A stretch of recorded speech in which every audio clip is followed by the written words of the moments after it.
છોટાઉદેપુરના કોલી ગામે સિમોલી ફળિયામાં રહેણાંક મકાનમાં આગ લાગી. છોટાઉદેપુરના કોલી ગામે સિમોલી ફળિયામાં રહેણાંક મકાનમાં આગ લાગી. કોલી ગામે સિમોલી ફળિયામાં રહેતા ચંદુભાઈ ભુનાભાઈ રાઠવાના રહેણાંક મકાનમાં આગ લાગી હતી. આગ લાગતા ઘરવખરી સામાન બળીને ખાખ થયું. છોટાઉદેપુર નગરપાલિકા ફાયર વિભાગની ટીમ ઘટના સ્થળે પહોંચી આગને કાબૂમાં લીધી.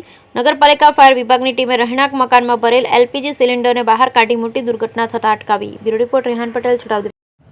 આજરોજ છોટાઉદેપુર અગ્નિશમન અને તાત્કાલિક સેવા વિભાગના સાંજના 5 કલાકની 5 મિનિટે ગામ અંટોલી પાસેના કોલી ગામમાં નામ રાઠવા ચંદુભાઈ ભુનાભાઈના રહેણાંક મકાનમાં આકસ્મિક રીતે આગ લાગતા એવો કોલ મળતા અમારી ફાયર ટીમ તાત્કાલિક ઘટના સ્થળ પર જઈ આગને કાબૂ કરી તેમજ મકાનની અંદર જે રિક્સ એવા ગેસના સિલિન્ડર બોટલ હતો તેને તાત્કાલિક રિકવર કરી આગળ મોટી અનિચ્છનીય જેવી ઘટના ઘટતી અટકાવી તાત્કાલિક ધોરણે અમારી ફાયરની ટીમ કામગીરી કરી ફાયર સ્ટેશન પર કરી. મકાન આગ એ વિકરાળ સ્વરૂપ હતી. જે મકાન કાચું ને લાકડાવાળું હોવાથી આગ સંપૂર્ણ વિકરાળ સ્વરૂપ ધારણ કરેલ હતી.